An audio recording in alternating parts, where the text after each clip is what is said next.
He went into the forest when relatives, neighbors, and strangers laughed at him, and started building a house from abandoned pallets that everyone considered nothing but trash. No one believed the house would last even a month, but what he built in the end left everyone speechless. Subscribe to the channel and write in the comments which city or country you're watching this video from. Before the forest, before the pallets, before the silence that would later become his refuge, the man's life unfolded in places that never truly belonged to him. His mornings began in rooms that carried the lingering presence of other people's decisions. The walls were thin, the floors creaked with unfamiliar memories, and the air always felt borrowed. Every object he owned fit into a few bags, not because he preferred simplicity, but because permanence had never been offered to him. Each day followed a rhythm shaped by necessity rather than choice. Temporary work, short contracts, unstable schedules, and long commutes stitched together a life that never settled long enough to feel solid. He moved through the city like someone constantly passing through, even after years of staying in the same places. Apartments changed, neighborhoods shifted, faces blurred, but the underlying pattern remained unchanged. Rent rose faster than his income. Promises of stability evaporated into polite rejections. Applications disappeared into silence. Offices smiled during interviews and closed their doors afterward. Every attempt to secure something lasting ended the same way, with an unspoken message that he was acceptable only in fragments, never as a whole person worthy of trust. He was not careless with money, nor irresponsible with time. He worked harder than most, often taking on physically demanding jobs that left his hands raw and his body aching. Yet, effort alone never translated into progress.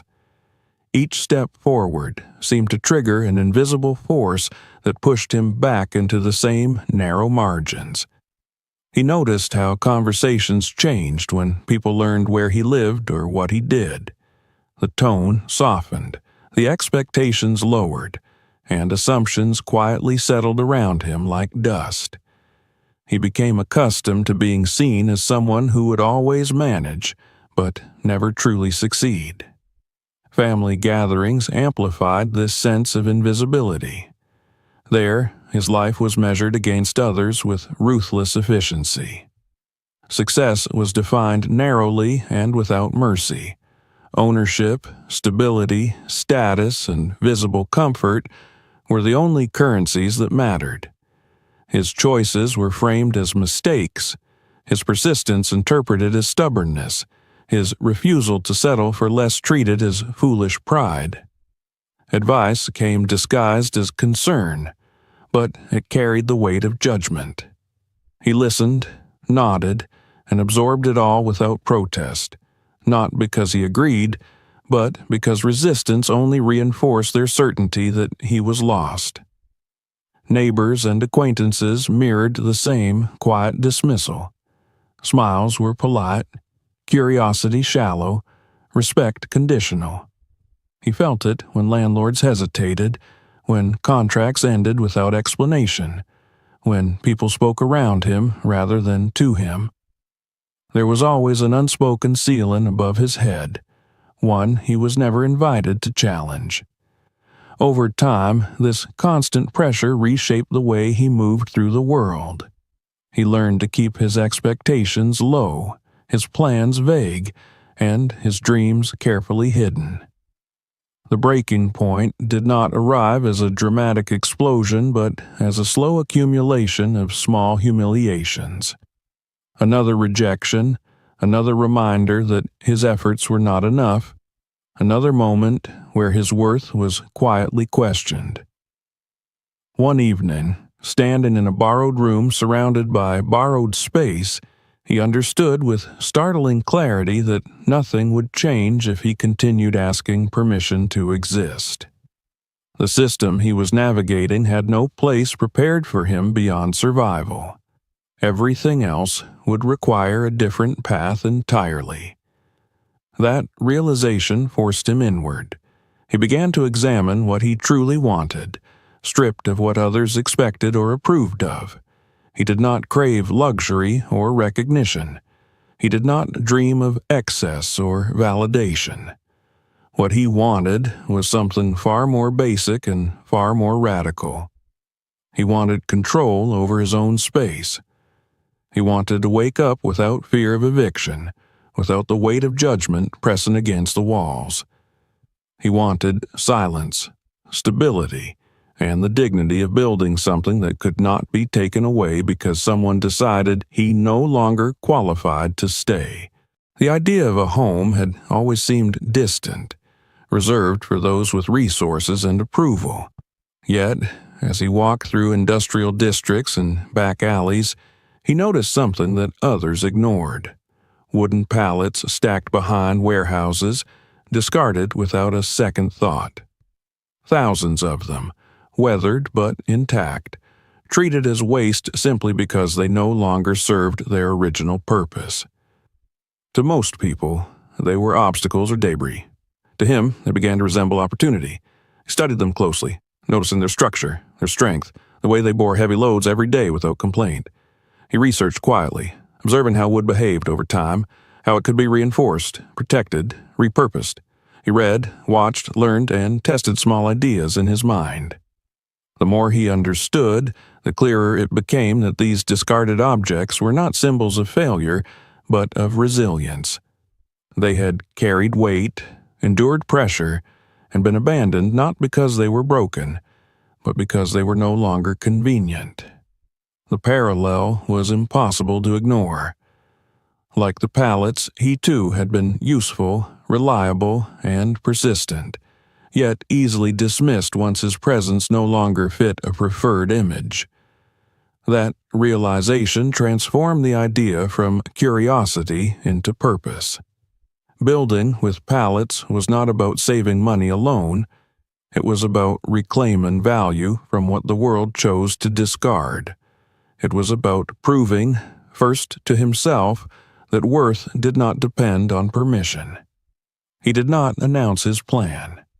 There was no dramatic declaration, no attempt to convince anyone.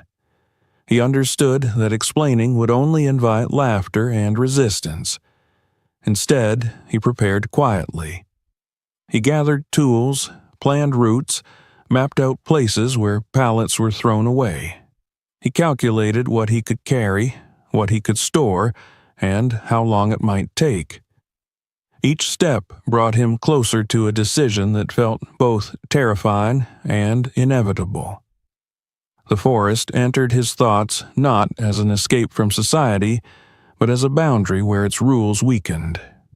He searched for a place far enough to offer solitude, yet accessible enough to survive. He studied terrain, water flow, sunlight, and shelter. This was not a romantic retreat. It was a calculated move toward independence. The forest did not promise comfort, but it offered honesty. There, failure would be his alone, not imposed by someone else's expectations. When he finally left the city, he did so quietly. No farewell, no explanation, no dramatic gesture. He took only what he needed and what he trusted. The absence of noise felt unsettling at first. Without constant judgment and distraction, he was forced to confront himself fully. The silence magnified every doubt and every hope. Yet, with each passing day, it also began to loosen the grip of the voices that had followed him for so long. Word spread quickly, distorted by ridicule. People spoke of a man building a house out of trash deep in the woods. The story became a joke before it became a fact. Photos circulated, taken from a distance, framed to exaggerate the mess and minimize the intention. Laughter followed, fueled by the comfort of feeling superior. Relatives shook their heads, neighbors smirked, strangers commented without context. The narrative was simple and cruel. He had finally lost his mind. He heard about it, of course. News travels faster than effort. But by then, something inside him had shifted. The laughter no longer defined him. It became background noise, distant and powerless. Each pallet he carried into the forest felt like a quiet rebuttal. Each decision made without asking approval strengthened his resolve. He accepted the mockery as part of the cost, understanding that freedom rarely arrives without misunderstanding.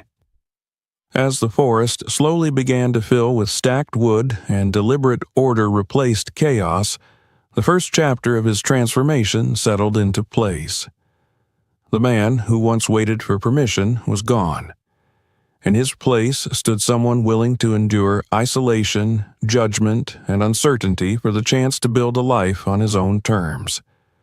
The laughter continued, but it no longer reached him the same way. Ahead lay exhaustion, failure, and hardship, but also something he had never truly possessed before: the possibility of a future shaped by his own hands. The silence of the forest did not erase the weight of the city all at once. It lingered in his movements, in the way he paused before every decision, still half expecting someone to interrupt, correct, or judge him. But work has a way of reshaping thought. As soon as the first pallets were stacked near his chosen clearing, his mind shifted from reflection to execution. The idea was no longer abstract. It demanded discipline, structure, and endurance. If the first chapter of his escape had been emotional, this one was relentlessly practical. He approached the collection of pallets with the seriousness of a logistical operation rather than scavenging. Every trip back toward industrial zones and warehouses was planned with care.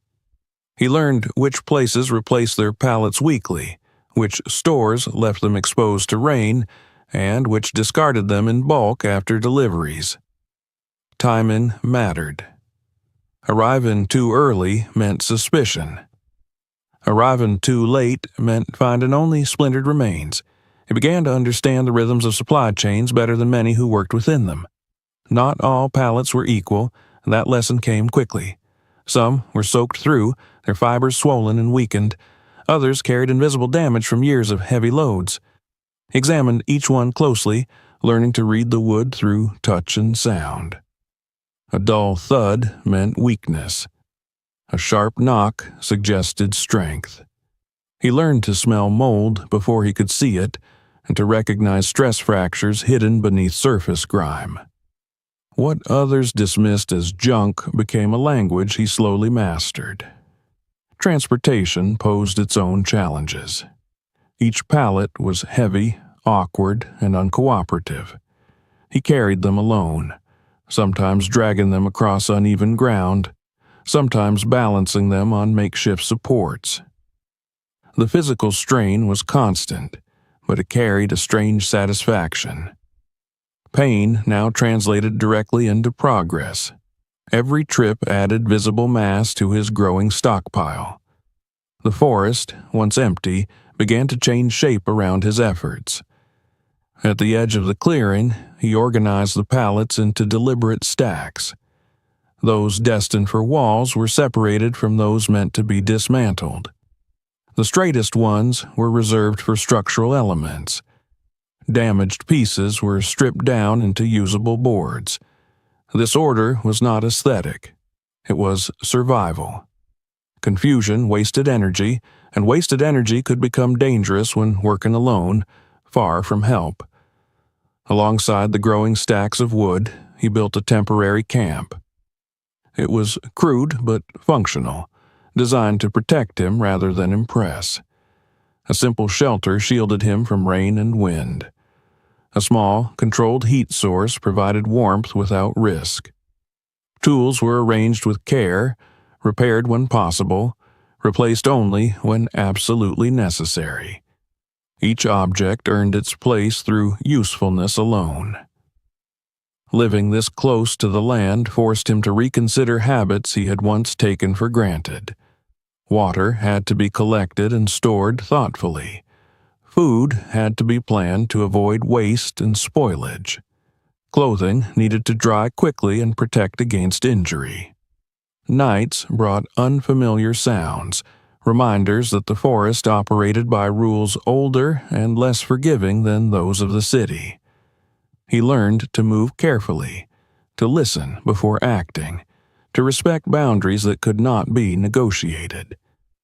Safety became a constant calculation. A single mistake could mean injury with no immediate help. He adjusted his pace, refusing to rush despite the pressure of time and weather. Each cut, each lift, each step was deliberate. This caution did not slow him as much as it refined him. The work became steady, almost meditative, and through it his confidence grew. Preparing the site itself demanded patience. The ground was uneven, shaped by roots, stones, and years of natural erosion. Rather than forcing it into submission, he worked with it. He cleared only what was necessary, preserving trees that offered wind protection and shade. He studied how water moved through the area after rain, marking where it pooled and where it drained naturally. These observations guided his decisions more than any blueprint could. The foundation presented one of his earliest true tests. Without access to traditional materials or machinery, he had to invent a solution from what he could find and carry. Stones were gathered and positioned carefully. Supports were leveled by hand, checked repeatedly, adjusted again and again. This was slow work, frustrating at times, but essential. A weak base would doom everything that followed. As the outline of the future structure took shape, he began to imagine how space would function rather than how it would look. He thought about heat flow, movement, storage, and light. Where would warmth collect in winter? Where would moisture threaten the wood? How would he move through the space during long, cold nights? These considerations transformed the project from a shelter into a home, even before walls existed. Meanwhile, the world he had left behind continued to react. Stories spread, often exaggerated, sometimes malicious. People ventured into the forest out of curiosity or ridicule. Some took photos, framing them to emphasize disorder. Others left traces of their presence, disturbed stacks, missing tools, careless footprints. These intrusions reminded him that isolation was never complete, and that his project existed under constant scrutiny, even if he refused to acknowledge it. Rather than confronting these disruptions, he adapted. Valuable items were hidden, paths were altered. His routine became less predictable. He learned to protect his work quietly, without escalation. This restraint was not weakness, it was focus. Conflict would consume energy he could not afford to lose. As weeks turned into months, the scale of the project became impossible to ignore. The volume of pallets alone suggested ambition far beyond a simple hut. Lines were drawn in the dirt, marking future boundaries. Sections were measured and remeasured. The clearing began to resemble a construction site rather than a campsite. Anyone who truly looked could see intention forming beneath the rough exterior. He felt the weight of expectation, both external and internal. Failure was no longer a personal disappointment. It had become a spectacle others waited for. Yet this awareness did not paralyze him. Instead, it sharpened his resolve. He understood that progress would not silence laughter immediately.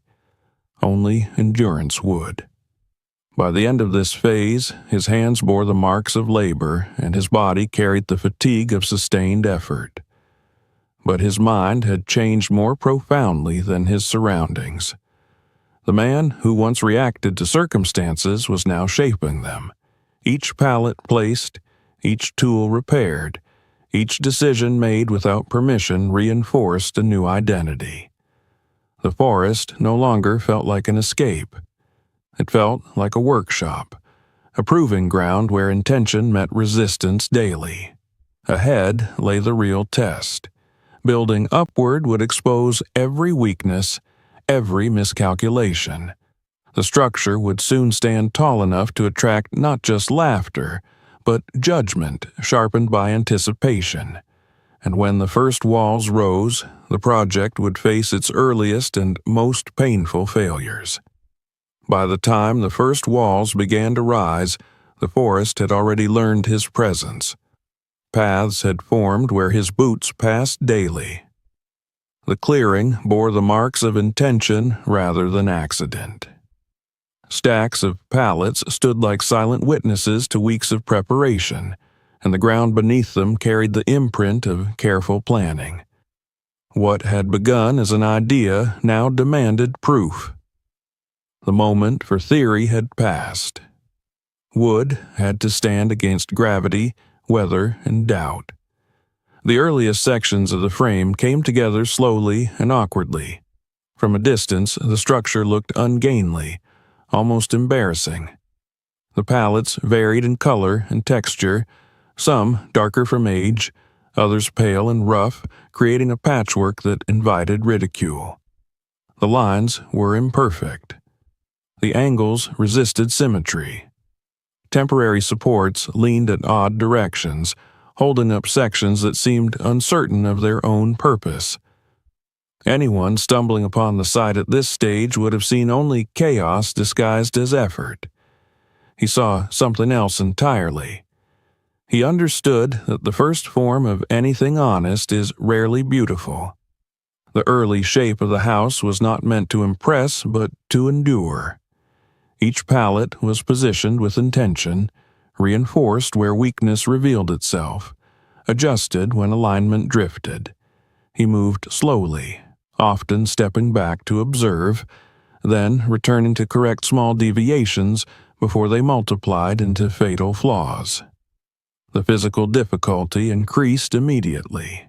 Lifting pallets alone required careful leverage and patience. One wrong move could twist a joint or send the entire section crashing down. He devised simple systems of ropes and supports, learning to use his body efficiently rather than forcefully. Every success was earned inch by inch, and every error carried immediate consequences. As the walls climbed higher, new problems emerged. The combined weight of the pallets stressed the foundation in ways he had only partially anticipated. Small shifts in the ground translated into visible lean above. He corrected constantly, bracing, redistributing load, reinforcing joints. The structure resisted his attempts to impose order, reminding him that material has memory and limits. Fasteners became a constant concern. Cheap nails bent or loosened under pressure. Screws stripped or snapped. Each failure forced him to reconsider how pieces connected, how stress traveled through the frame. He began thinking less like a scavenger and more like a builder, tracing imaginary lines of force through wood and joint, imagining how wind and weight would interact long before they arrived. Angles proved particularly unforgiving. Corners that appeared solid at first revealed subtle weaknesses as the structure expanded. He tore down and rebuilt sections repeatedly, each time learning something new. Frustration followed him closely, but it no longer controlled him. Every correction felt like progress, even when it erased hours of work. The first serious confrontation with weather arrived without warning. Rain fell steadily for hours, turning the ground soft and unstable. Water pooled where he had misjudged drainage, seeping beneath supports and weakening their grip. As wind joined the rain, the incomplete walls began to shift. The sound of stressed wood echoed through the clearing, a warning he could not ignore. That night, part of the structure failed. A section he believed secure gave way under combined pressure, collapsing with sudden violence. The noise cut through the forest, followed by silence heavier than the impact itself. He stood alone, soaked and exhausted, staring at the wreckage. Broken pallets lay scattered, their promise temporarily undone. It was the moment everyone had predicted, the proof others waited for. The emotional weight of that failure pressed harder than the physical loss. He felt the familiar echo of voices that had doubted him from the beginning.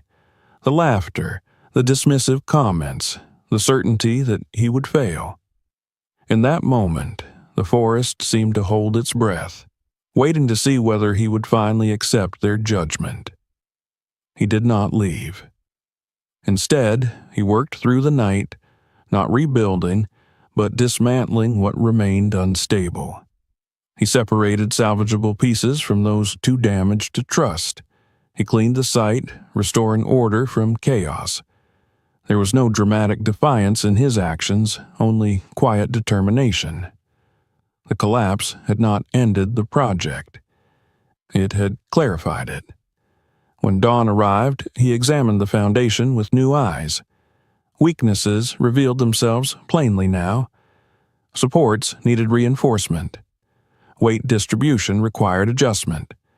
The structure demanded respect rather than optimism. He accepted this without bitterness.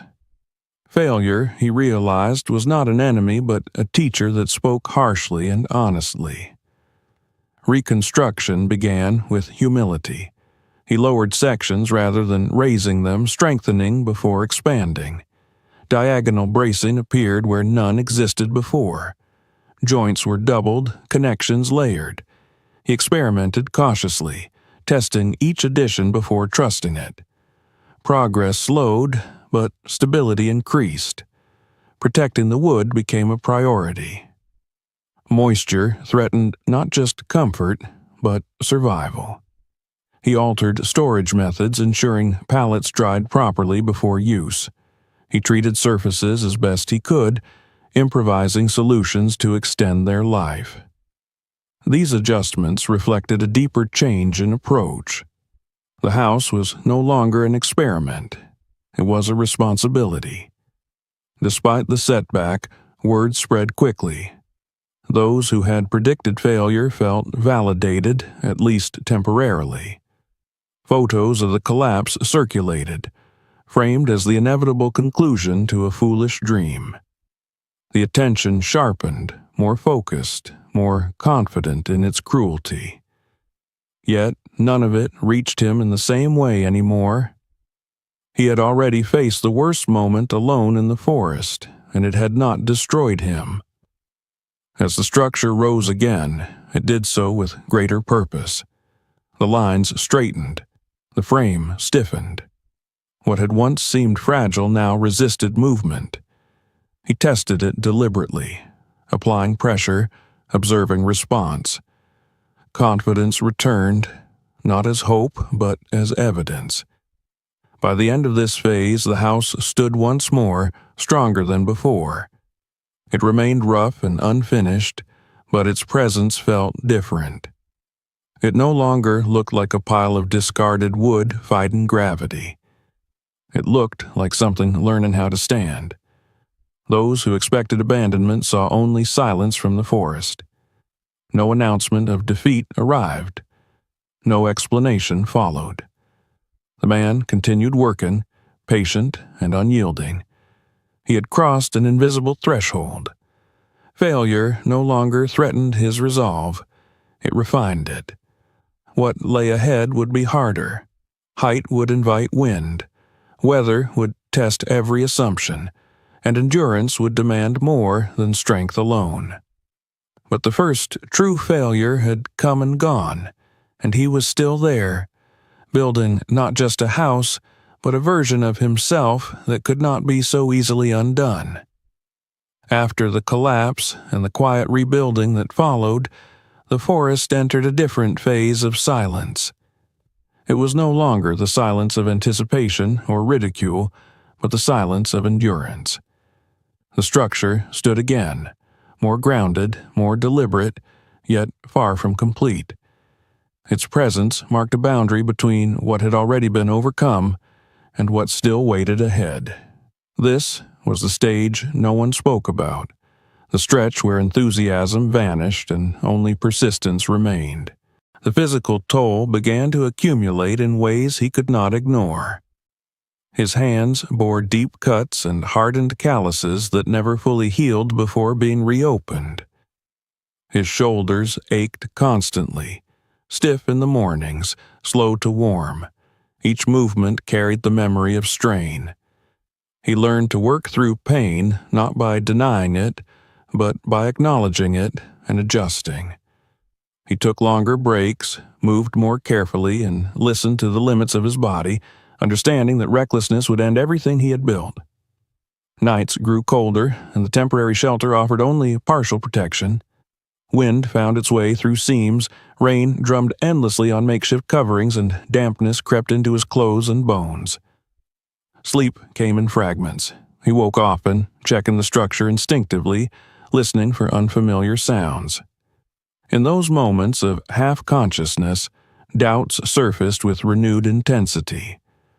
Without distraction, the mind wandered freely, revisiting every insult, every warning, every prediction of failure. Psychological pressure pressed as heavily as physical exhaustion. The voices of those who laughed lingered in his thoughts, not as words, but as assumptions. He imagined their satisfaction if they could see him now, cold, sore, and isolated. The temptation to walk away appeared unexpectedly, not as a dramatic surrender, but as a quiet suggestion that no one would blame him for stopping. That suggestion was more dangerous than open ridicule because it felt reasonable. What kept him from leaving was not pride or anger, but the clarity of his original intention. He did not come to the forest to impress anyone. He came to reclaim control over his life. Abandoning the project would not simply end a construction effort, it would confirm the belief that he could only survive, never build. That realization anchored him during the worst moments. Resources dwindled steadily. Fasteners ran low. Protective materials were scarce. Tools wore down and broke. Each loss forced him to adapt. He learned to salvage metal from discarded objects, to straighten bent nails, to reuse materials others would throw away without hesitation. Old windows became light sources. Damaged doors transformed into structural panels. Pieces of scrap metal reinforced joints vulnerable to stress. Nothing was wasted without careful consideration. These improvised solutions revealed his growing ingenuity. What began as necessity evolved into a philosophy of use. He stopped seeing materials as limited by their original purpose. Instead, he saw potential shaped by imagination and understanding. This shift extended beyond construction. It reshaped how he viewed himself. He was no longer defined by what he lacked, but by how he adapted. Living in the forest changed his relationship with nature in subtle but profound ways. He learned the patterns of animals that passed nearby, recognizing which sounds signaled danger and which meant nothing at all. He adjusted his work schedule around weather rather than resisting it. Rain days became preparation days. Clear mornings were reserved for the heaviest labor. The forest ceased to be a backdrop and became a partner that demanded respect. As the structure slowly expanded, its purpose became clearer. The layout hinted at something more thoughtful than a simple shelter. Zones emerged within the frame, spaces designated for rest, warmth, storage, and work. The house began to reflect intention rather than survival. Each decision reinforced the sense that this was not a temporary experiment, but a long-term commitment. During this period, the deeper motivation behind the project surfaced fully. He was not building only for himself. The house represented proof that dignity did not require approval or wealth. It stood as a challenge to the assumptions that had followed him his entire life. Though he had not articulated this goal aloud, it shaped every choice he made. Isolation intensified. Fewer people visited the site now, either bored or convinced the outcome was already decided. This absence was both a relief and a test. Without external attention, the only validation available came from progress itself. Each completed section, each problem solved, provided quiet satisfaction. He learned to rely on that feeling alone. Yet, isolation also magnified vulnerability. A single injury could become catastrophic. He planned meticulously, preparing contingencies, ensuring he could reach help if necessary. This caution extended his timeline but preserved his future. The dream demanded patience, not speed. Gradually, signs of transformation became visible. The structure no longer appeared fragile. Reinforced walls resisted movement. Openings for windows suggested warmth and light. The space inside felt contained, intentional. Those few who passed by no longer laughed openly. Some paused longer, curiosity replacing mockery. Cameras appeared less frequently, and when they did, the tone shifted subtly. He noticed these changes without celebrating them. Validation from others arrived too late to matter. His focus remained fixed on completion. Each day he added small improvements, refining details invisible to casual observers, but essential to longevity. The house was becoming something that could endure seasons, not just moments. This stage demanded more from him than any before. It stripped away illusion and left only effort. The cost was high, paid in exhaustion, loneliness, and uncertainty. Yet it was also the period where his resolve solidified permanently. He no longer questioned whether he belonged in this endeavor. He was fully committed, regardless of outcome. By the time the hardest weeks passed, he stood within the partially enclosed structure and felt a shift that words could not capture. The space held warmth differently. Sound behaved differently. The forest seemed slightly farther away. For the first time, the house offered not just shelter, but presence. It acknowledged him as its builder. The worst was not over, but the foundation of both the house and the man had been tested and proven. What remained was refinement, exposure to true forces, and the moment when endurance would face its ultimate challenge. By the time the hardest period loosened its grip, the forest no longer felt like a place that merely tolerated the structure. It felt altered by it. The house had reached a point where it could no longer be dismissed as a temporary shelter or an unfinished experiment. Its silhouette stood clearly among the trees, distinct enough to interrupt the familiar lines of branches and sky. The man sensed this change before anyone else did, not through pride, but through a quiet awareness that the project had crossed a boundary few expected it to reach. The work now shifted upward and inward at the same time. Strength was no longer limited to the ground and walls. He began reinforcing the upper sections, carefully constructing a second level that demanded precision far beyond anything he had attempted before. Each addition multiplied the risk as height invited instability and magnified errors. He approached this phase slowly, almost cautiously, understanding that haste could undo everything achieved so far. The structure responded differently now. Where it once creaked and protested at every new load, it began to accept weight with restrained confidence. The reinforced joints held. The diagonal bracing performed its silent duty. When he stepped back and applied pressure, the frame resisted rather than shifted. This resistance carried meaning.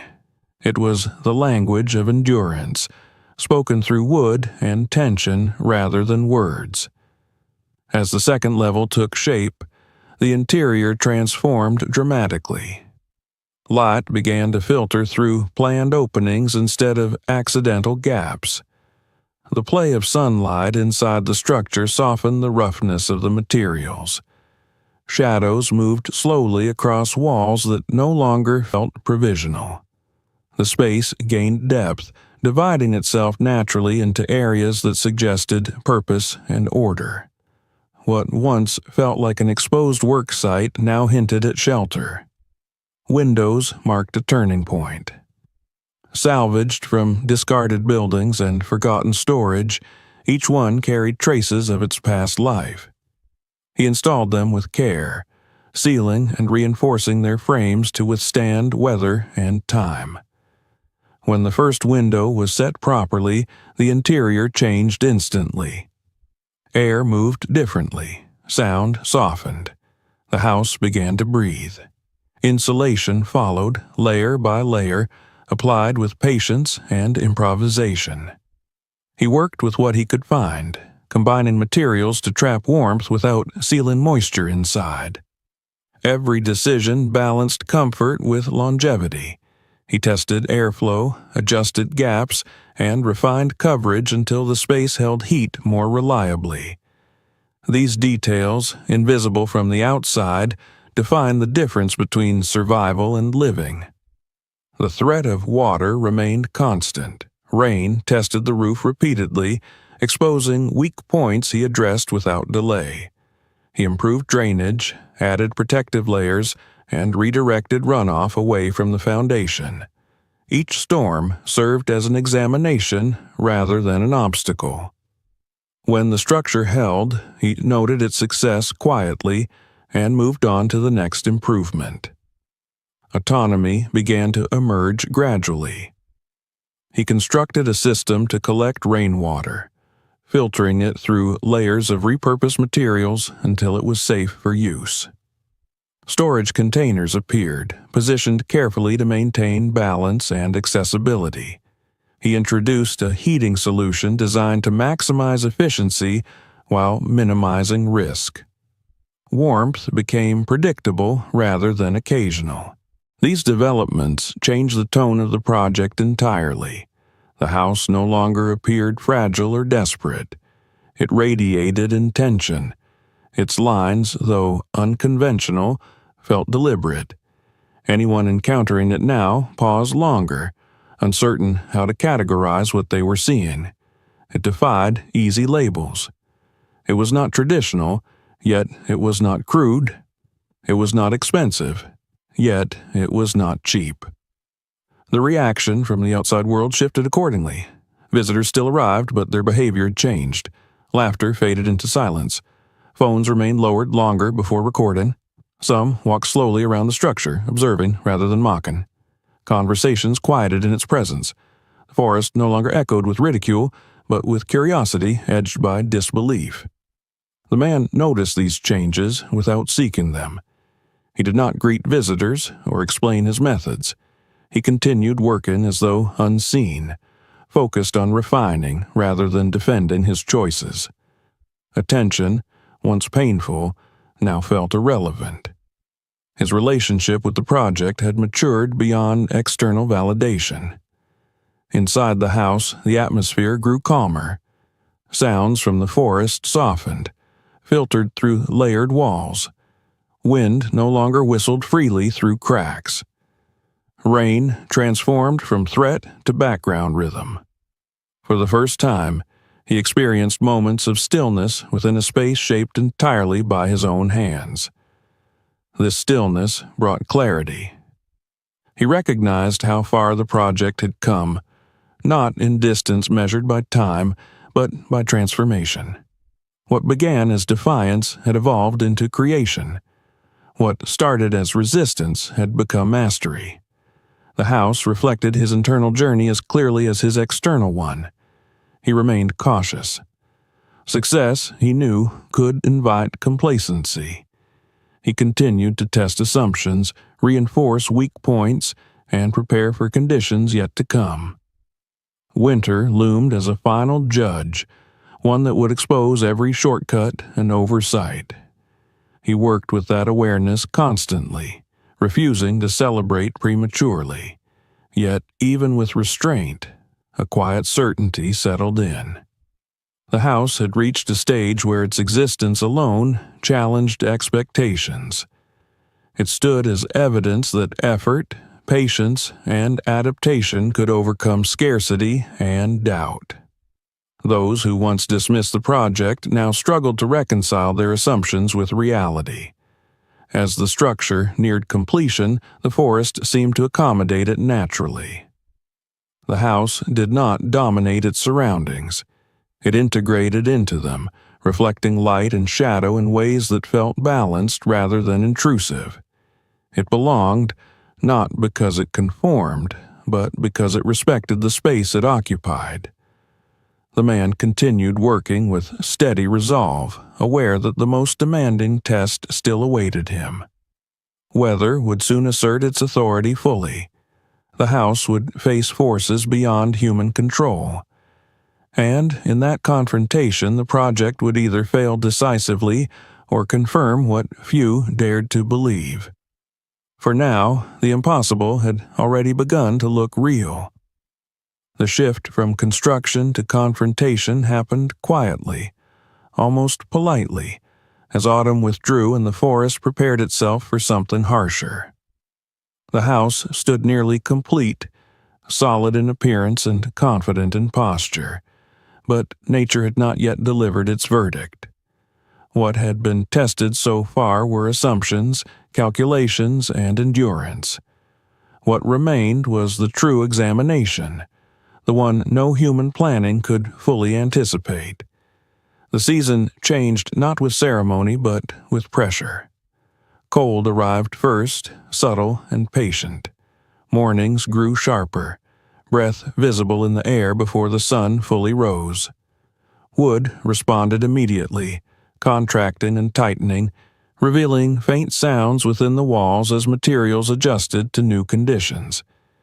The man listened closely, attentive to every creak and shift, interpreting them not as threats, but as information. Each sound told a story of stress, of balance, of where strength held and where it needed reinforcement. Wind followed, probing the structure with methodical persistence. It moved through the trees in waves, testing the house from multiple directions, seeking weaknesses the way water finds cracks. The walls resisted, absorbing force rather than deflecting it entirely. He observed how pressure traveled across surfaces, how certain corners bore more strain than others. He responded not with panic, but with calculated adjustments, adding support where necessary, tightening joints that revealed the slightest hesitation. The first heavy storm arrived without warning. Rain fell relentlessly, driven sideways by wind that stripped leaves from branches and sent them spinning across the clearing. Water poured from the sky with intent, challenging every seal and slope he had designed. Inside the house, he remained still, listening. Drops struck the roof in rapid succession, their rhythm accelerating until individual impacts blurred into a continuous roar. Leaks appeared where he least expected them. Thin lines of moisture traced paths along beams and down walls, marking vulnerabilities invisible in calm weather. He moved quickly, addressing each one methodically, redirecting flow, reinforcing barriers, sealing gaps. The house responded, adjusting as he did, learning alongside him. When the storm passed, the structure remained intact, damp but standing, its failures exposed but manageable.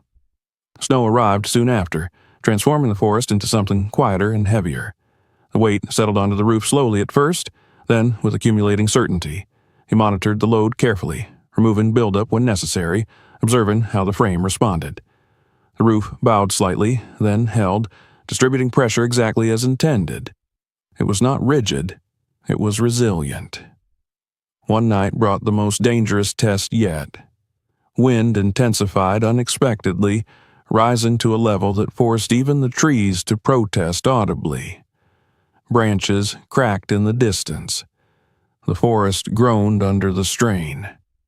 The house stood in the clearing, exposed, its silhouette stark against the movement around it. Inside, the man remained awake, prepared to leave if necessary, yet unwilling to abandon what he had built unless survival demanded it. During the height of the storm, a tree fell nearby, crashing into the ground with explosive force. The impact sent vibrations through the earth and air alike. For a moment, he believed the structure might not endure the shock. He braced himself, both physically and mentally, ready to accept whatever outcome followed, but the house absorbed the disturbance, settling rather than collapsing. The walls shuddered, then stilled. In the aftermath, he discovered areas that required immediate attention. Certain joints had loosened. Some supports needed reinforcement. These were not failures, but messages delivered under extreme conditions. He addressed them without delay, working through cold and exhaustion, driven by the understanding that this was the moment that defined the project's future. The true significance of this trial extended beyond engineering.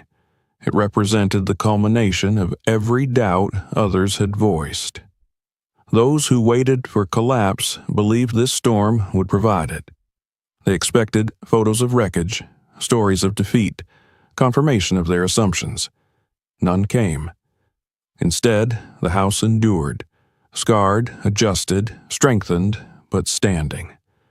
The elements had tested not only wood and structure but resolve. And in that confrontation, both had proven capable. As the worst of the season passed, subtle changes occurred beyond the forest. Stories shifted tone, curiosity replaced certainty. People spoke less confidently about inevitable failure. The silence that followed carried weight. It was not admiration yet, but it was no longer mockery. Inside the house, warmth became consistent. Light reflected differently off snow-covered ground, filling the interior with a muted brightness. The man allowed himself no celebration, but he acknowledged the truth privately. The house had crossed the threshold from possibility to reality. What remained now was not survival, but recognition. Not from others necessarily, but from the project itself. The structure had revealed its character, and in doing so, reflected his own. The world had waited for collapse. What it received instead was proof. The forest, once a place of isolation, now held something unmistakable. A house that had faced the elements and remained. And a man who had done the same. After the storms passed and the forest settled into a quieter rhythm, the house remained, altered but unbroken. Snow lingered in shaded places. Water traced new but controlled paths around the foundation, and the structure bore subtle marks of its trial. These marks did not weaken it, they clarified it. The house now looked lived in, tested, proven. It no longer resembled an experiment waiting for judgment. It stood as a fact. The first video appeared online almost by accident. Someone who had followed the story casually returned to the clearing expecting to document damage, perhaps ruins. Instead, they found the house intact, solid, and unmistakably functional. The footage was unpolished and quiet, capturing long, steady shots rather than sensational angles. There was no commentary, no mockery, only disbelief lingering in the way the camera moved. That absence of ridicule spoke louder than any laughter had before. The video spread quickly, not because it was dramatic, but because it contradicted a narrative many had accepted without question. People shared it with brief captions that carried confusion rather than certainty. The house did not fit the ending they had predicted. It resisted simple interpretation, and that resistance drew attention. Soon, others arrived. Some came with professional curiosity, others with skepticism masked as interest. Journalists followed, Then individuals with technical backgrounds who wanted to understand how a structure built from discarded materials had endured what many conventional homes struggled against. They walked the perimeter slowly, examining joints, testing stability, observing details that revealed careful thought rather than luck. The man did not guide them.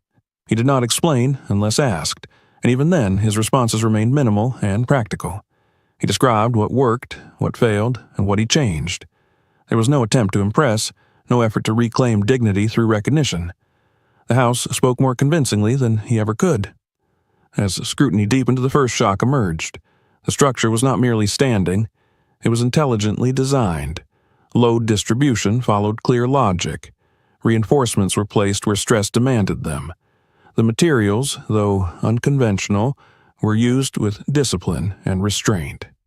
The house was not accidental. It was intentional. The second shock followed quickly and struck harder. The house was autonomous. Water collection systems functioned reliably. Heat retention exceeded expectations. Energy use was minimal and efficient. This was not a survival shelter clinging to existence. It was a sustainable living space capable of long-term use. The third realization unsettled many observers more than the engineering ever could. The man who built it was not an eccentric dreamer acting on impulse. His methods reflected patience, study, and foresight. He had not stumbled into success. He had worked deliberately toward it, step by step, absorbing failure without surrender. The image others had constructed of him began to collapse under the weight of evidence. Relatives arrived eventually, drawn by stories they could no longer dismiss. Their reactions were quiet and restrained, shaped by discomfort rather than pride. They recognized the house immediately, not as a novelty, but as a challenge to the assumptions they had voiced so confidently. No apologies were spoken, yet none were needed. The silence carried its own acknowledgement. Neighbors who once laughed now avoided eye contact. Some approached cautiously, curiosity overriding embarrassment. They asked questions about cost, time, and materials, searching for a way to reconcile the outcome with their worldview. The answers unsettled them. The house had not required wealth. It had required resolve. As attention intensified, the deeper purpose of the project surfaced. The house was never meant to be a private triumph hidden in the woods. It was a demonstration, a prototype, proof that dignity and stability could be constructed without permission, without capital, without validation from institutions that had long denied access to people like him. This realization reframed the entire story. The house was no longer about one man escaping judgment. It was about exposing the fragility of that judgment itself. It revealed how easily society dismissed potential when it did not arrive wrapped in familiar forms. Experts debated the implications. Some praised the innovation. Others attempted to downplay it as impractical on a larger scale. Yet, even skepticism carried a different tone now. It acknowledged substance rather than absurdity. The conversation had shifted permanently. The man observed all of this from a distance, emotionally removed from the reactions swirling around him. He did not feel vindicated. He felt confirmed. The outcome mattered less than the process that led to it. The house had fulfilled its purpose regardless of how others interpreted it. What surprised him most was not the recognition, but the quiet way it arrived. There was no triumphant moment, no dramatic reversal of fortune. Instead, there was a gradual recalibration of perception. People spoke more carefully. Assumptions softened. Certainty dissolved. The laughter that once defined the project vanished completely. In its place stood a silence heavier than mockery ever was. That silence marked the collapse of certainty, the uncomfortable space where people were forced to confront their own limitations of imagination. The forest remained unchanged, indifferent to the shift in human opinion. Trees stood as they always had. Wind moved through branches without regard for recognition or shame. Within that steady environment, the house stood as something quietly radical. The man understood then that the greatest shock was not the house itself, but what it revealed about those who doubted it. They had not failed to believe in wood and structure. They had failed to believe in him, and in doing so, they had revealed the narrowness of their own vision. This chapter of the journey did not end with applause or acclaim. It ended with understanding. Understanding that the house had done what words never could. It had forced people to see value where they had only seen waste, and capability where they had assumed limitation. The final phase would not be about proving anything further. It would be about choosing what to do with the truth now standing quietly in the forest, undeniable and unyielding. When the wave of attention receded, what remained was quieter and more important than recognition. The forest returned to its familiar rhythm as if the interruption had never occurred. Visitors became rare again. The clearing belonged once more to wind, birds, and the slow movement of light across wood and earth. The house stood unchanged, neither elevated by praise nor diminished by the absence of it. It existed on its own terms, exactly as it was meant to. The man returned fully to himself in that quiet. For the first time since leaving the city, he was not reacting to expectation, doubt, or curiosity. He was simply living inside a space he had shaped completely. Each morning unfolded without urgency. The sounds inside the house were familiar and reassuring. The walls held warmth steadily. The floor carried his weight without protest. The roof no longer demanded constant attention. The structure had crossed the threshold from project to home. He finished the last details without ceremony. Small adjustments, refinements that only he would ever notice. He reinforced storage spaces, improved airflow in subtle ways, and organized the interior so that every object had a clear purpose. There was no rush to declare completion. He understood that a house, like a person, is never truly finished. It evolves through care rather than construction. Standing outside one evening, he looked at the house as the light faded behind the trees. It did not dominate the clearing. It did not announce itself.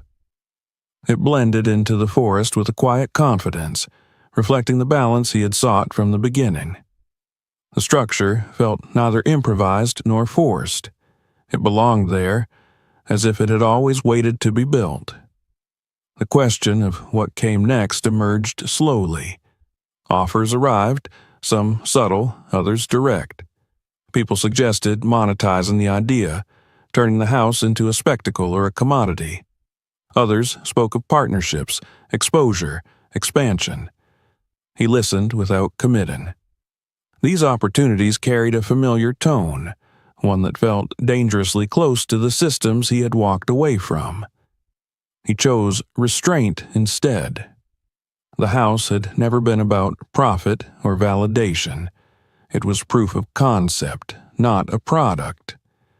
He understood that selling the idea too cheaply would strip it of meaning. What mattered was not replication at scale, but the possibility it represented. Gradually, he began sharing knowledge on his own terms, quietly, without fanfare. He documented methods, materials, failures, and solutions. He focused on clarity rather than persuasion. The information was not framed as inspiration or rebellion, but as instruction. It carried no promise beyond honesty. People who found this work were often those who needed it most. Individuals pushed to the margins by circumstance rather than choice. Those who lacked access but not ability. He did not present himself as a savior or leader. He remained a builder sharing what he had learned, nothing more. Relatives and neighbors adjusted slowly. Some attempted reconciliation through casual conversation. Others maintained distance, unsure how to approach a reality that contradicted their earlier certainty. He accepted both responses without resentment.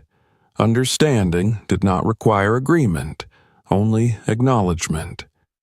What surprised him most was the absence of bitterness within himself. He did not feel the need to remind anyone of their doubt. The house had already done that work. Its existence rendered old judgments irrelevant. The past no longer demanded resolution. Inside the house, nights grew calmer. He slept deeply, without the anxious half-wakefulness that once defined his rest. The forest sounds no longer triggered alertness.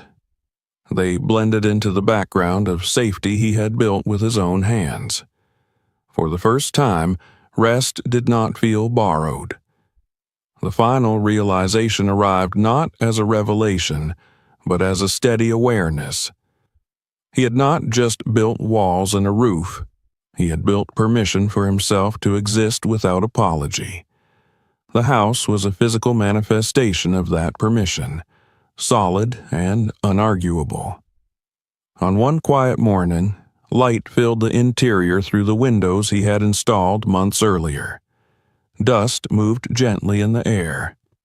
Outside, the forest stood unchanged, indifferent to human stories.